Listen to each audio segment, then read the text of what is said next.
Thanks very much for coming. I appreciate it. For those who don't know me, my name is Haider Hammoudi. I am the Associate Dean for Research and Faculty Development at Pitt. And today we have a very special guest, Raj Bhala, coming from Kansas University. For those who don't know, Raj has established quite a strong reputation for himself in a variety of fields, international trade law as well as Islamic law. He has a book out from LexisNexis, Understanding Islamic Law, that is now out in its second edition. But his original area of focus, and something that he does extremely well, and which is the subject of today's talk, is international trade law, really one of the premier scholars in the field in the United States. Wrote a very important treatise called Modern GATT Law about the GATT, the General Agreement on Tariffs and Trade. Has also written about the Doha round, which wasn't successful. Now we have the TPP. So if you're thinking there's a multilateral trade agreement that isn't successful and you're not sure, see if Raj has written a hundreds of pages treatise on it, and you might get an indication. But no, the TPP does remain considerably relevant, as Raj will tell you, and we really are honored to have him here today. So please join me in welcoming Raj Bhala.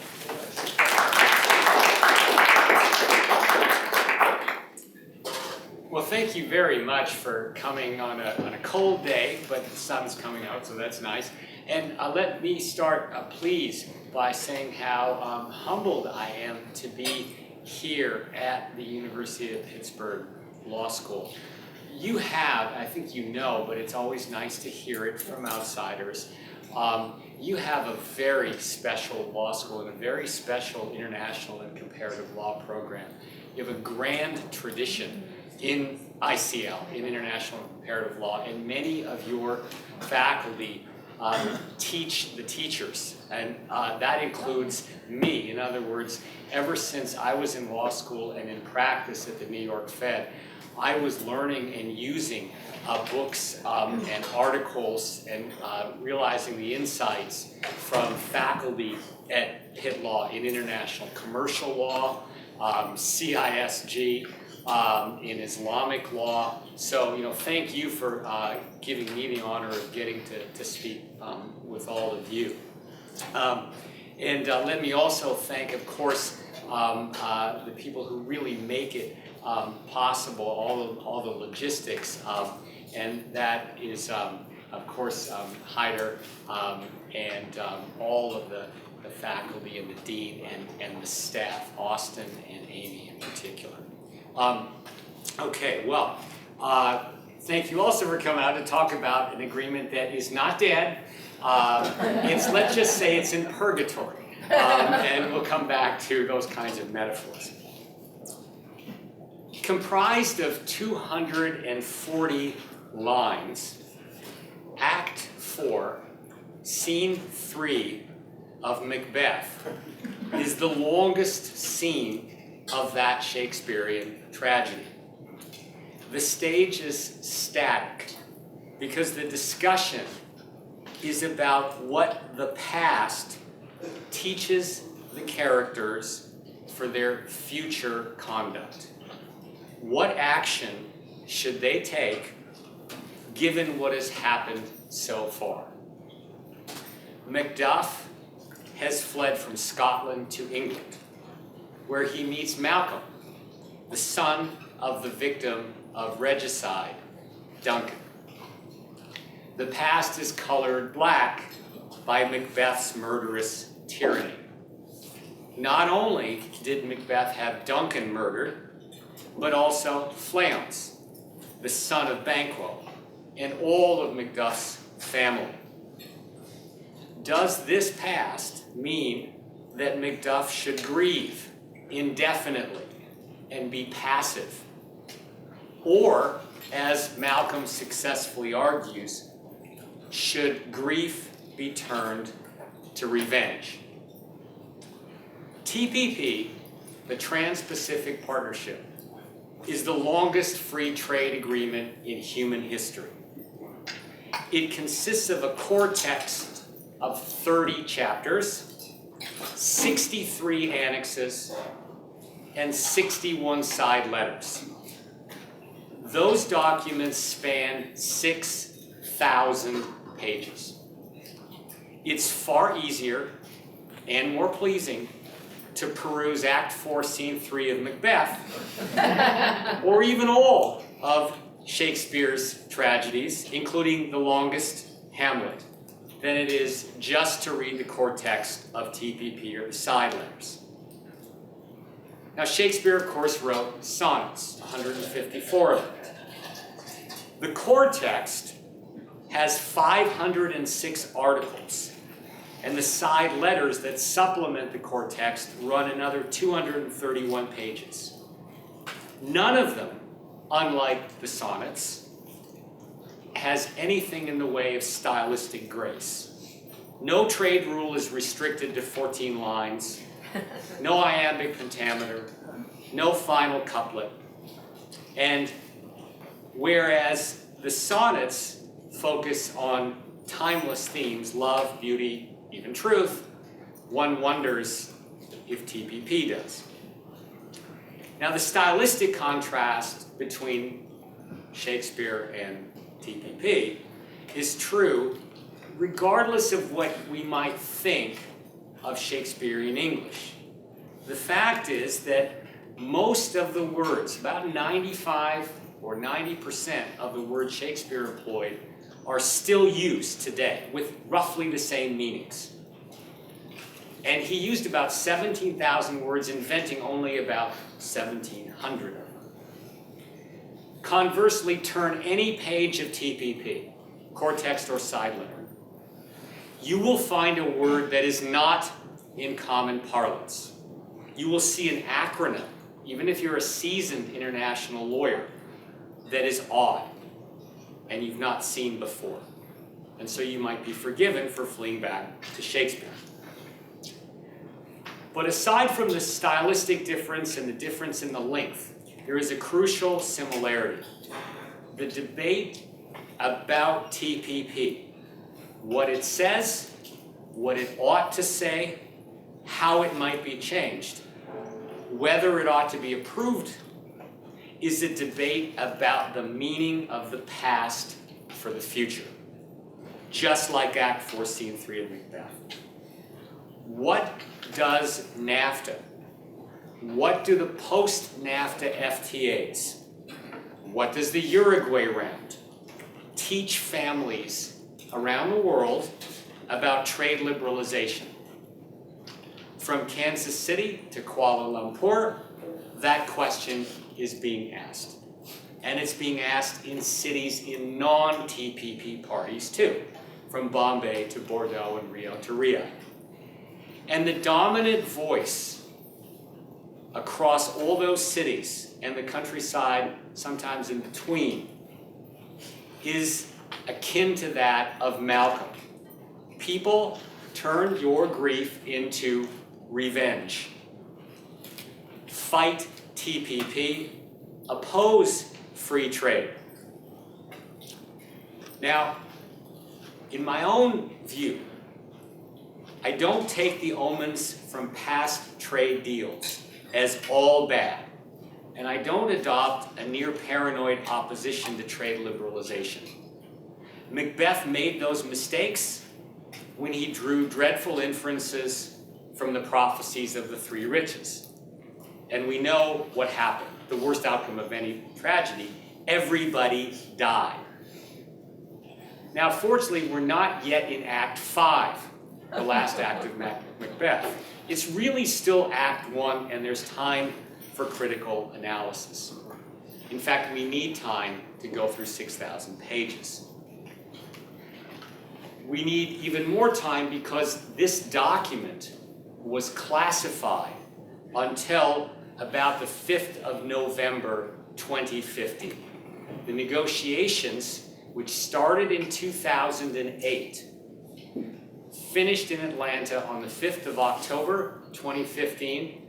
The final text was published on the 5th of November 2015 and signed on the 4th of February 2016, roughly corresponding year-wise with the 400th anniversary of Shakespeare's death. And President Obama sent a draft statement of administrative action, as he's required to do under fast-track trade negotiating authority legislation, to Congress only on the 12th of August of 2016. So we're dealing with a new text, really, that we haven't seen for more than about a year.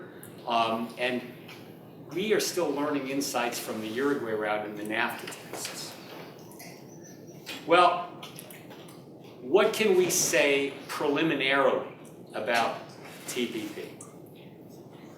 We're all familiar with grades and grading, and here's the basic thesis to propose to you as you go away later on and think about this deal and study it. TPP merits a preliminary grade of a B, and that is an evenly weighted average, 50%, 50%, of a C on economics and an A on national security. So an overall B with an equal weighting of C on economics and A on national security. And the importance of the latter grade, the national security element, I hope will become clear. It's often underrated, the importance of national security in free trade agreements. And yet, it's a key element of all of them. Well, let me speak a little bit about each element of the grading. First the economics, and then the national security, and then conclude by putting them two together. Before going into that equal weighting, let me address a question that probably is running through many of our minds today, and has been since the first week of the new administration, when the new president withdrew the United States from TPP, and that is, what's the future of TPP? And Haider was very polite and diplomatic, as he always is, and he could have said, this is the guy who's going to speak to you, who's kind of has developed a specialty in writing about failed trade agreements, like the Doha round and the TPP. And maybe that's true. But what might happen with TPP? And I mentioned the metaphor of purgatory.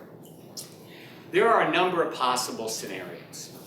The first is that the United States eventually enters into TPP.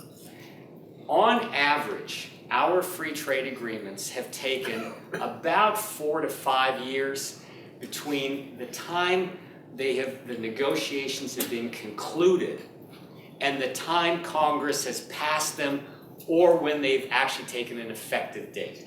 Our last 3 free trade agreements are with Panama, Colombia, and Korea.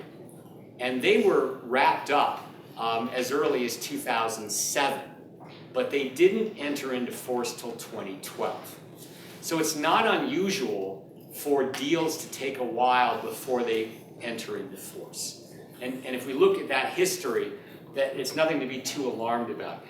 In fact, a fast track is the exceptional case. The Jordan Free Trade Agreement was quite fast, but that was a simple deal, much shorter, and it was partly a reward for Jordan's participation in the Oslo Peace Accords. But most other deals have taken much longer.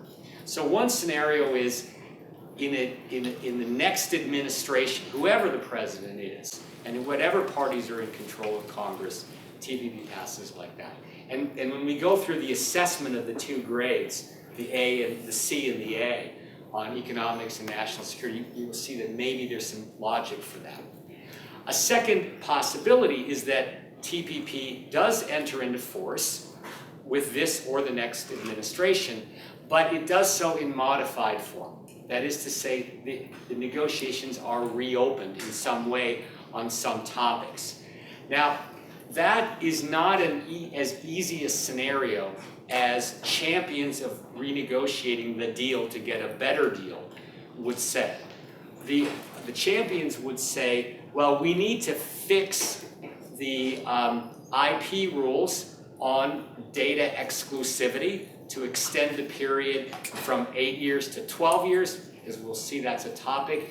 We need to get better market access in some Japanese markets, We need tighter rules of origin to make sure supply chains are reoriented towards the US and there's more employment.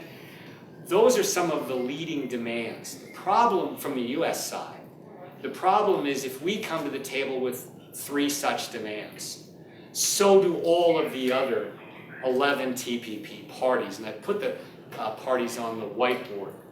So you can expect the Australians, the Malaysians, Singaporeans will have their own list of what they want. So you go from 3 negotiating points that the Americans want to 33 others in addition that the other 11 will want.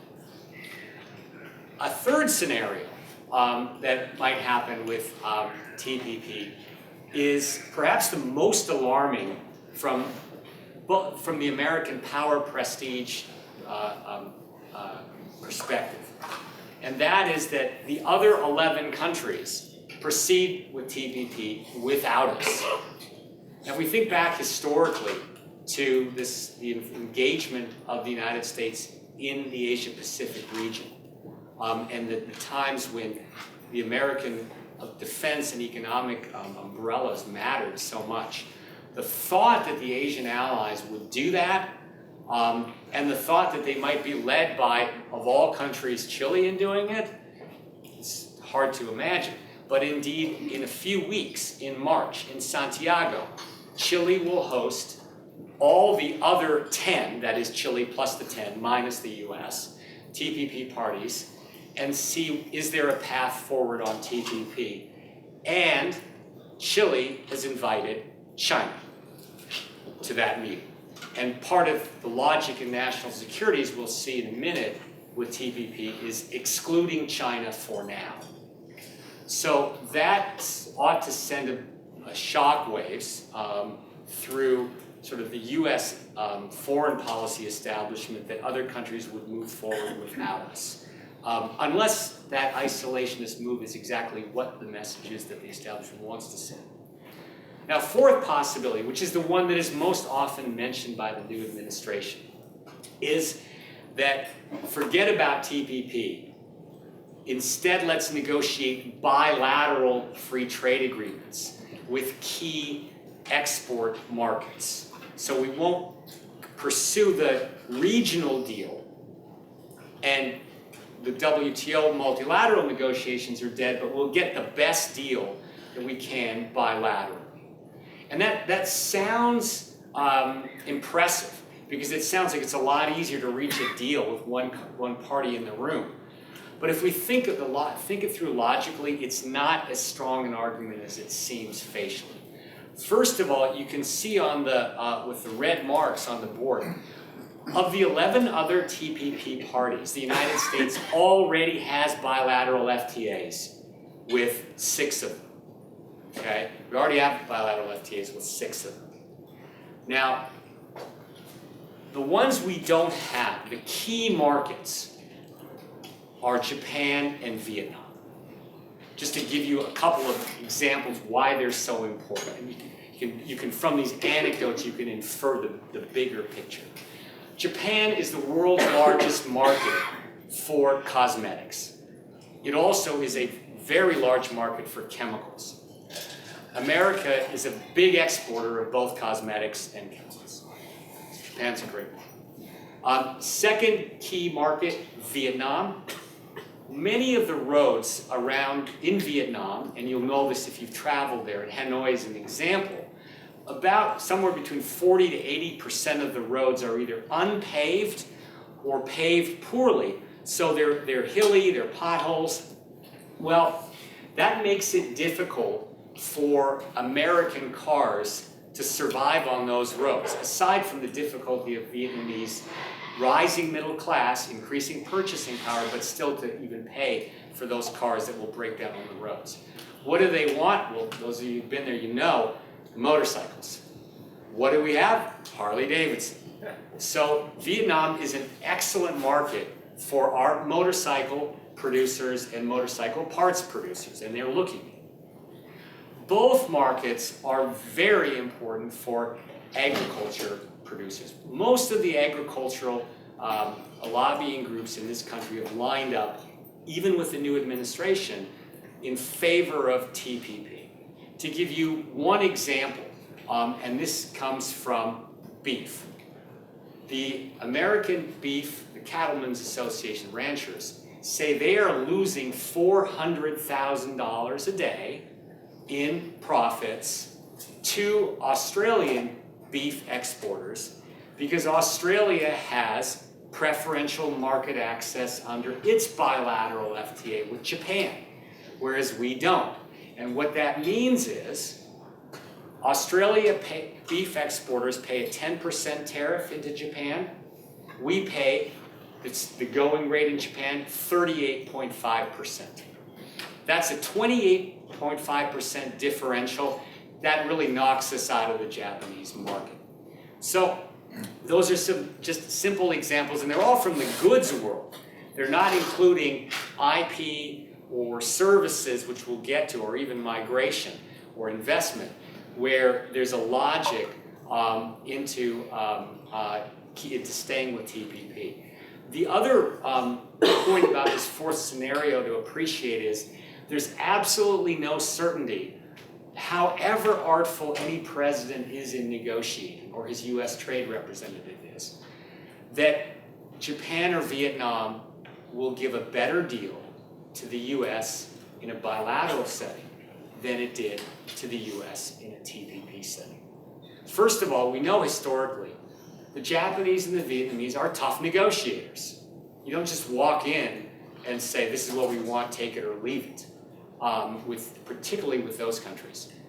And second of all, they have other options like a free trade agreement known as the Regional Comprehensive Economic Partnership with China.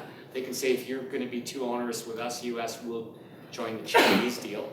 They also have options under the Association of Southeast Asian Nations. And moreover, if we think we might get our beef tariff in Japan down from 10% to 5%, for example, with Japan, or if we think we might get a better textile and apparel rule of origin, which we'll talk about if we have the chance with Vietnam, than we got under TPP, the Vietnamese and the Japanese will come to the table and say, well, we've got new demands for you. So it's a little bit, maybe if not naive, too optimistic to suggest it's worth unwinding TPP and going into bilaterals.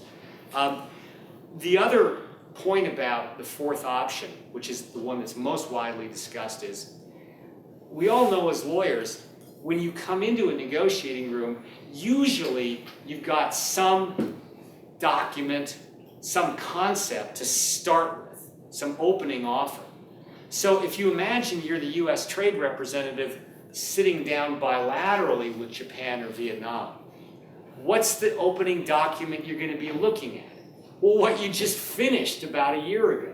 That's your natural blueprint as a role model. And that may be the fifth and final scenario, that TPP never enters into force and the other 11 don't go forward because the winds of protectionism spread there too, and we don't get any bilateral deals, but TPP sits in electronic files for 5, 10, 15, 20 years down as a role model agreement of what to do or what not to do.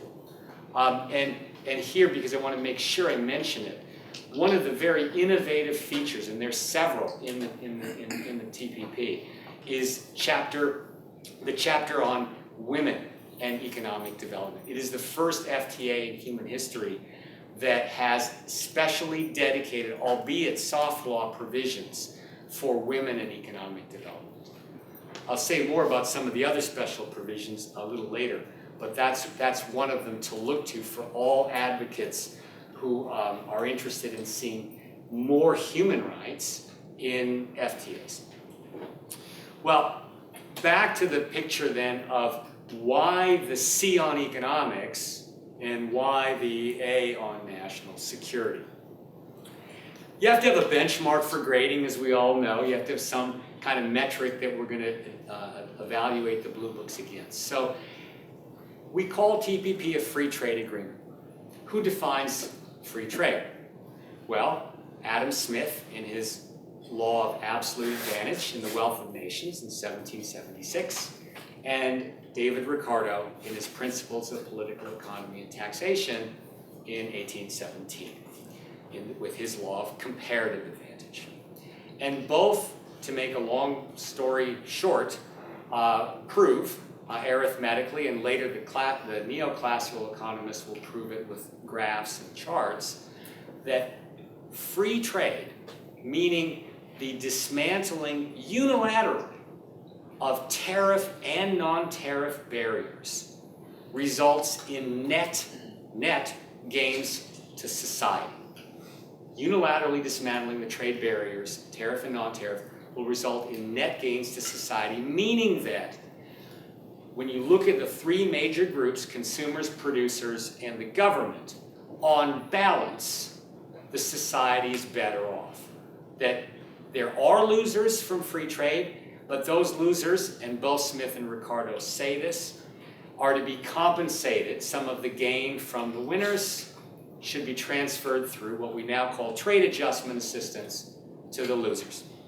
So if our benchmark then is to go back to the avatars of free trade and say, what would they look at in TPP? Would they see, and now to use the modern parlance, and then I'll explain the acronym, EIF, DF, QF treatment. EIF stands for entry into force. Entry into force. DFQF stands for duty-free, quota-free. So the idea of Smith and Ricardo is immediately upon entry into force, if this agreement is really free trade, it will provide for duty-free, quota-free treatment. The Japanese beef tariff will go from 38.5% to 0 tomorrow. Not across 10 years or 15-year phase-outs, right? Now, that's the benchmark. The U.S. trade representative did what unfortunately is long overdone, or long done, mistakenly, and I think, and that's part of the reason for the political problem we're in now in terms of the backlash against free trade. It oversold the deal. It said 18,000 instances of EIF, DF, QF treatment. In other words, it said, look, TPP will result in 18,000 tariffs going to 0 at once, as soon as it enters into force. That is technically true, but it is not the whole story. When trade lawyers translate Smith and Ricardo into FTAs, they don't provide for EIF, DF, QF. What they do is they use phase-out periods and staging categories. What they mean is that some sensitive products, the tariffs on those, or the quotas on those, will be removed over a period of years. How many years? And how many product staging categories? It depends on the deal. NAFTA was fairly simple. 4 staging categories. A, B, C, and C+. A was EIF, DF, QF. C+, 15-year phase-out. The last tariffs under NAFTA didn't get phased out till about 15 years after 1994, so about 2000. Now, more recent, 2010. And they were sensitive products like, and they tend to be foodstuffs in the Mexican diet, like corn or beans. And that's a typical pattern.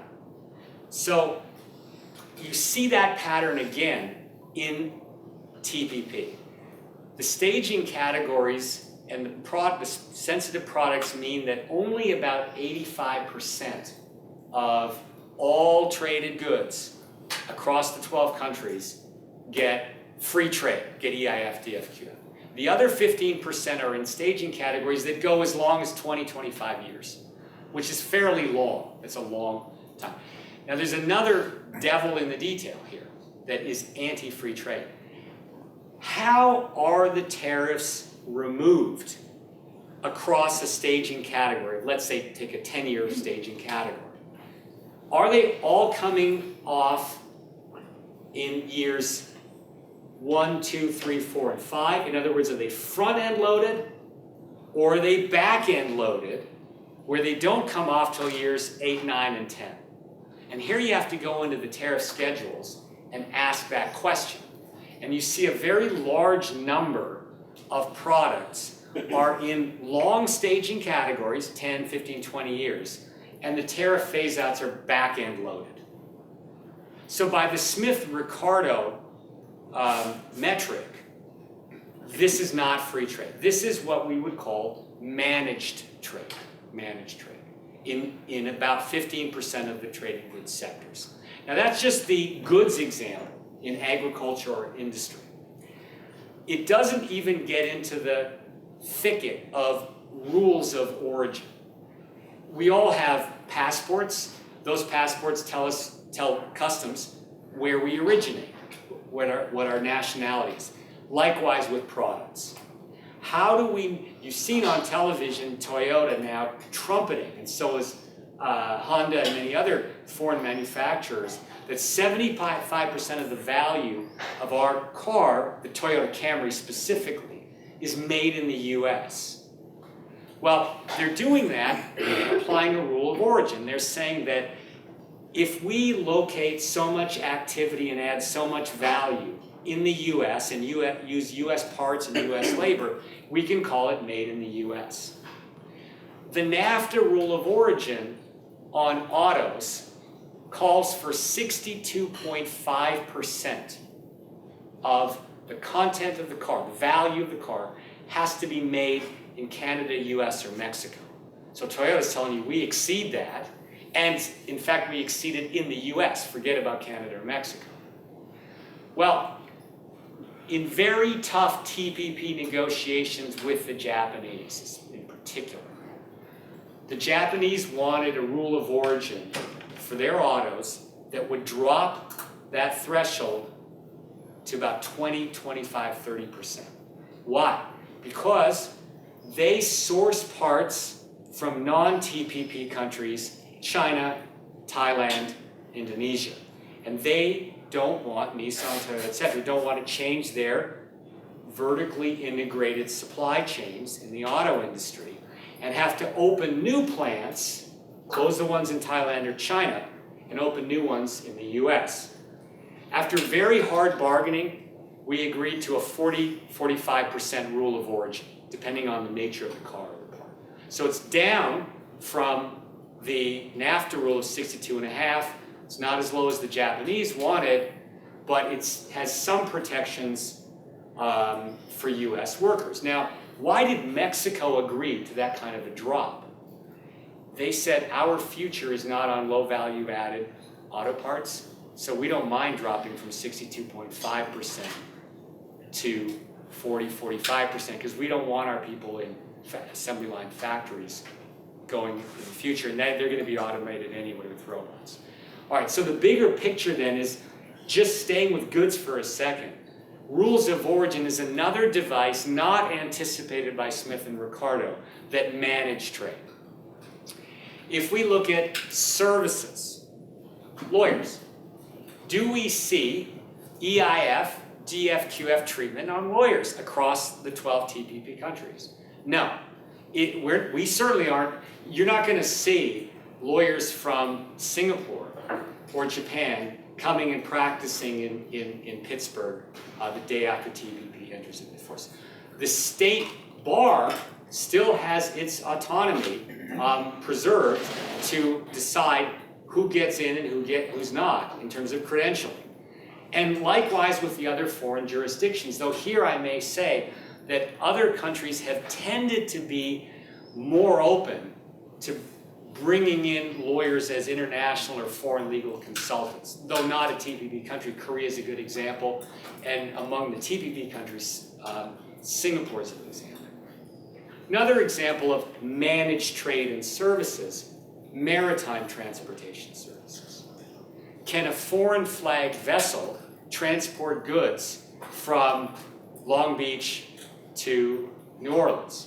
No. In other words, the sort of cabotage? No. That same Jones Act kind of restriction that we've had for about almost 100 years, that's still in play.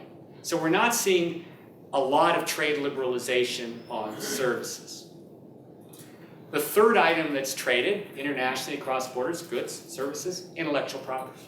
Do we see free flow of intellectual property? Well, not exactly under TPP.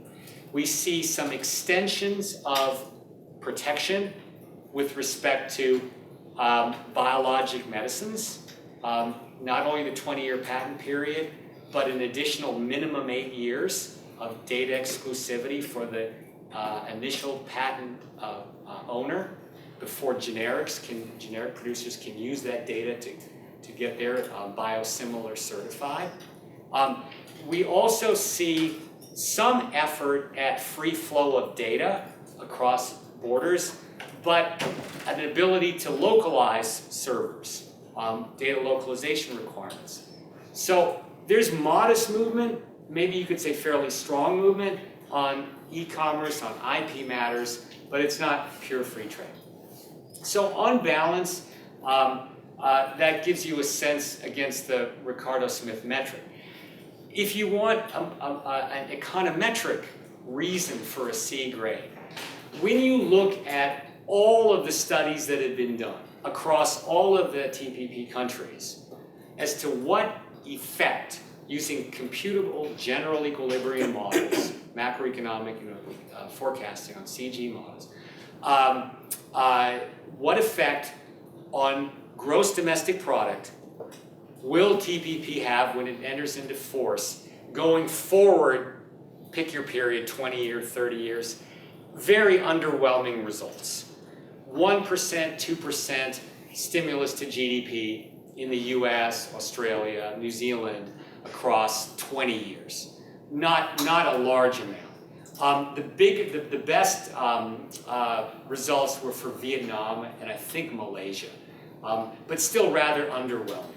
So the point then is if you want to make the case for TPP, unless you really like managed trade, and of course there are some sectors in our economy that prefer that, the case is not going to be strongest on free trade. So now we literally pivot, as the previous president did, from the Middle East to Asia, and ask about what are the national security benefits of TPP? Why is that so good? Now, 4 American secretaries of state and 8 American secretaries of defense have endorsed TPP from both parties. And the previous defense secretary, Ashton Carter, said, TPP is worth an aircraft carrier to me. Now, as you may know, the United States has 10 aircraft carriers in service. So that's a 10% value. That's pretty big. It's more than the GDP gain. Why are they saying that? The containment of communist China. Containment of the Communist Party in China. They are not trying to restart the Cold War. And they're not trying to provoke China. But they are saying that the greatest threat in the Asia-Pacific region is from the CCP. They're saying that. Okay? And they're saying that, they're not saying that China is forever banished or condemned out of TPP. That's not what they're saying.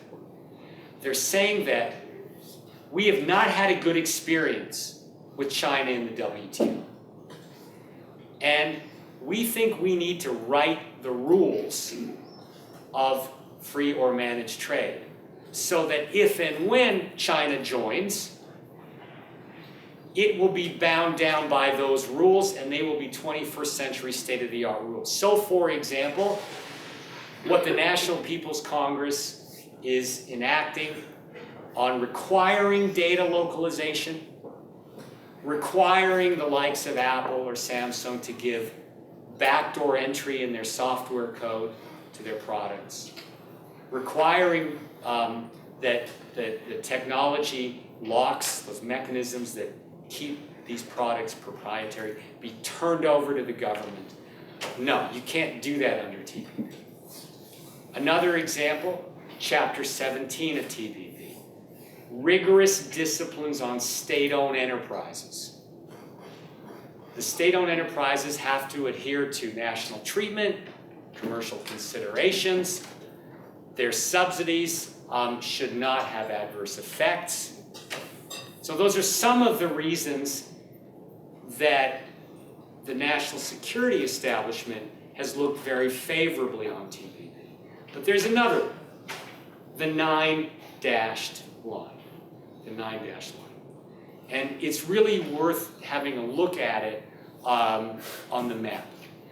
The Chinese territorial claim across the South China Sea encompasses about 85% of the South China Sea.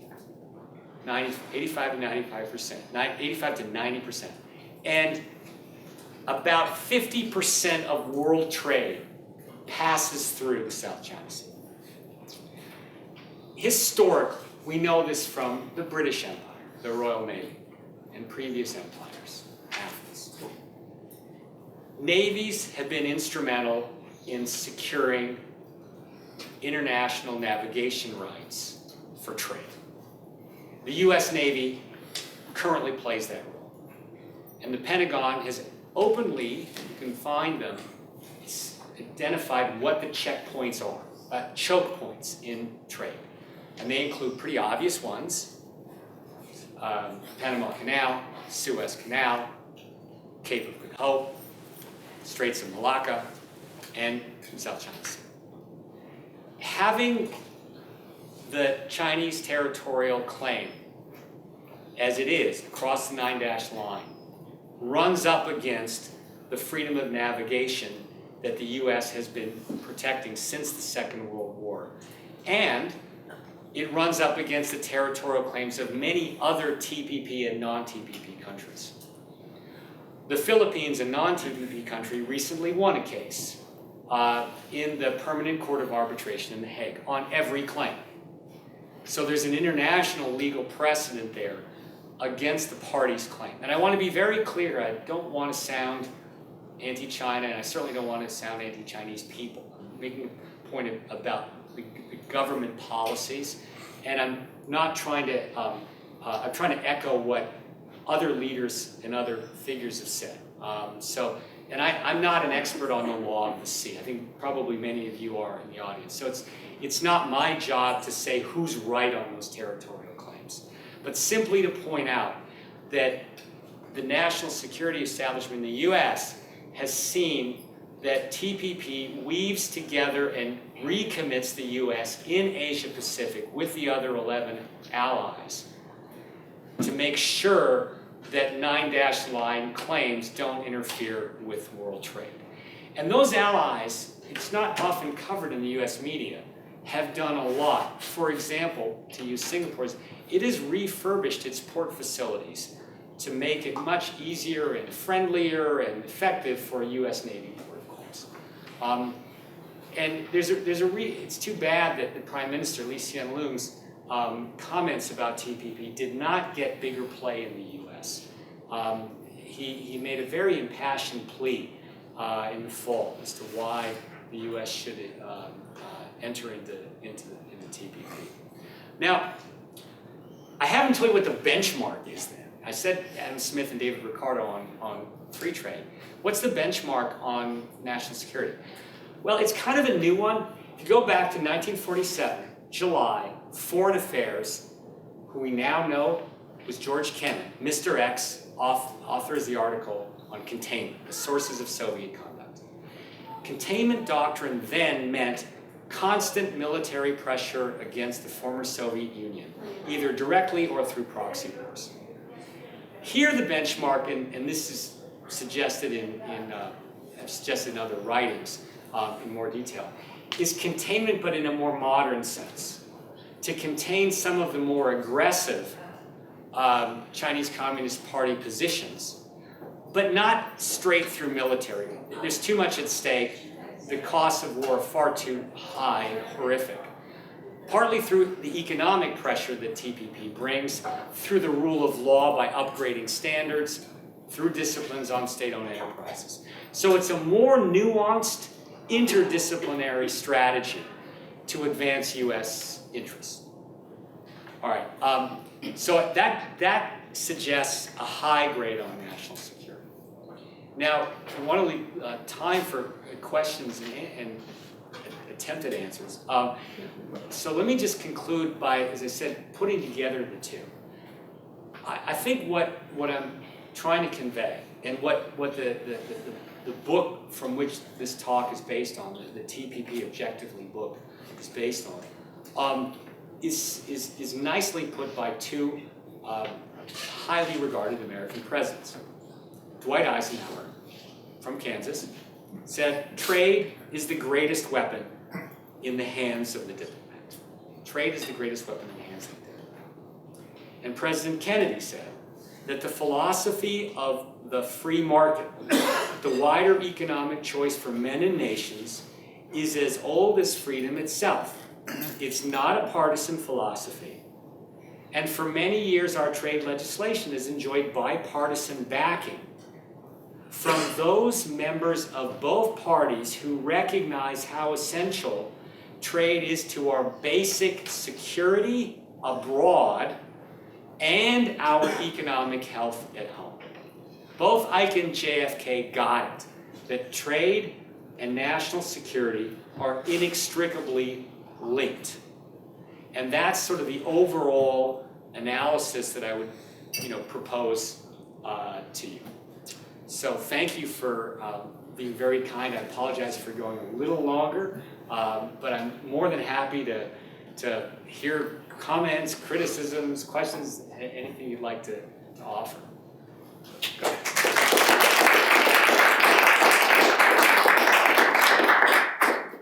That's a really fascinating talk. It seems as though the effect on American jobs is a primary consideration of the administration.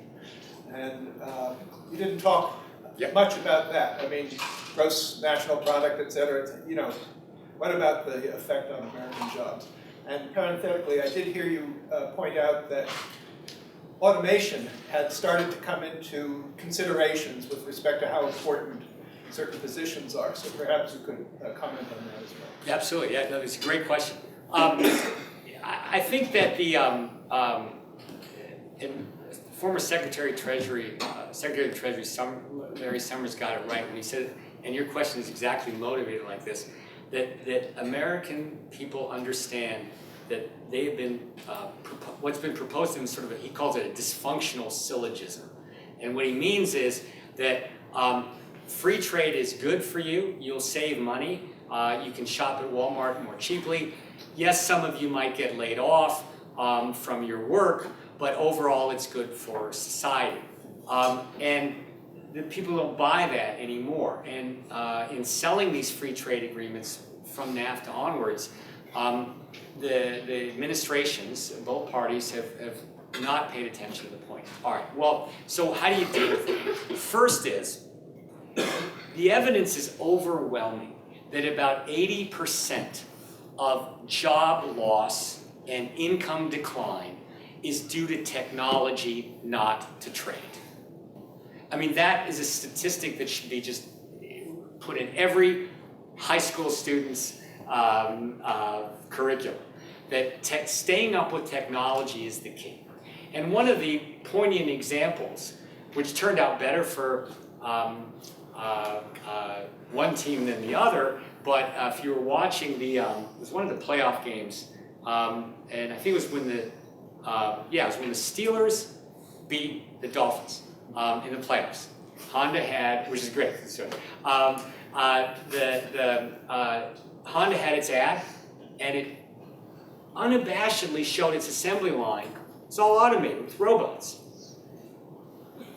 So it made the point that technology is displacing workers at a pace, and for the causation reason, much more than trade. The more subjective point, and it's all work has human dignity. All work has dignity. But is it really better to say what Mexico has said, that our future is not in textile and apparel or in low value added industrial sectors. It's going to be on high value added and on services. And I'm not sure we're saying that. When we say that we're going to bring the jobs back, they're not going to last very long, and they'll be fewer in number. Now that another piece of the answer, and President Kennedy actually started this with the 1962 Trade Adjustment Act, Trade Expansion Act, trade adjustment assistance. We have always had a bipartisan consensus, which is well grounded in the Smith-Ricardo insight that the winners have to take care of the losers by transferring some of their gain. We've always had a bipartisan consensus that if you're going to liberalize trade, you've got to increase trade adjustment assistance. We've never been especially generous about trade adjustment assistance, but now it's time to really rethink that and be much more generous. So, to summarize, correctly attributing causation of job loss and income loss, that's a key point. Second is dealing with trade adjustment assistance. And third, really having an honest conversation about the human capital level in this country and how it should be raised to meet future challenges. I think that's part of this, a big part of the answer to your question. Thank you for a really interesting talk on a very fascinating subject. And perhaps this is covered somewhere else in the book, but you gave a grade on national security and you gave a grade on trade. And much of the opposition for free trade agreements like the TPP come from labor unions and come from environmental groups and come from human rights groups. And so I was wondering if you could talk about, I guess, what grade the TPP gets on some of those sectors that you haven't mentioned. Great question. I apologize because part of the reason for the C on economics was exactly the points that you made. The economic related dimensions of trade, labor rights, environmental rights, are quite imperfect in TPP. To give you those two examples, on environmental rights first, there are about 7 major multilateral environmental agreements, and the environmental groups had hoped that the TPP chapter on environment would obligate the 12 TPP parties to join all 7 of them if they weren't already members, and some were not already members. In fact, it obligates them to join only one of them. I think it's the CITES Convention on Endangered Species. That's one shortcoming on environment. Second shortcoming is it has a soft law provision on encouraging the TPP countries to work towards reduction of carbon emissions. It doesn't really address climate change in a more robust way, and that disappointed a lot of environmentalists. A third problem is that the enforcement provisions, meaning how do you bring a case against a TPP country if it's not enforcing its environmental rules, are slow and complex, and the remedy is maybe not that effective.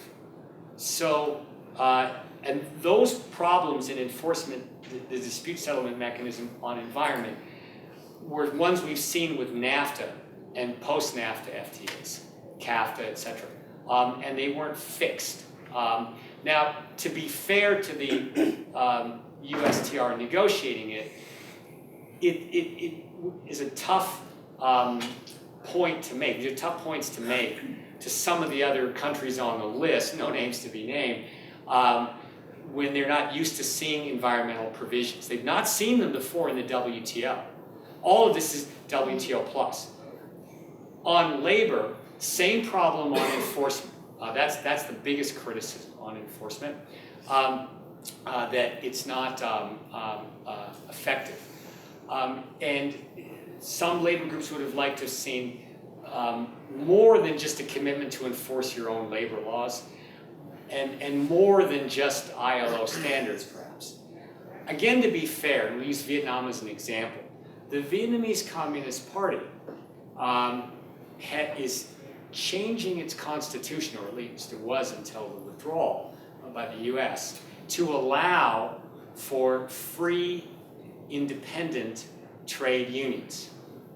Now, the last time we saw free, independent trade unions in a communist country was Solidarity in Poland. That's a remarkable shift. It was underreported in the United States.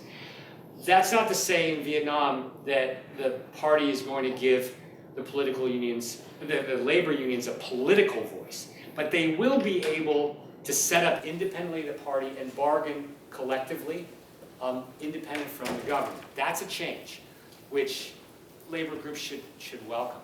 So, on your points are well taken on labor environment, that it's not as good as it should be. And to make your point even stronger, I mentioned the provisions on women's rights, which are quite dramatic, even if soft law.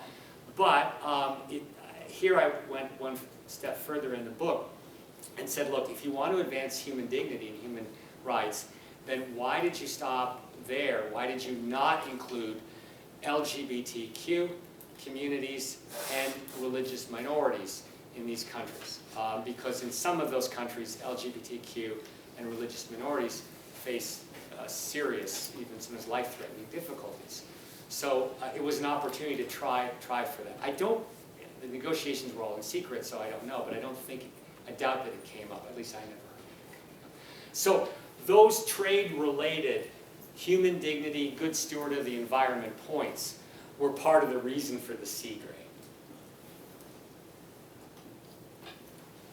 Anyone else? All right, well, we're up against time anyway, so let's thank Raj again for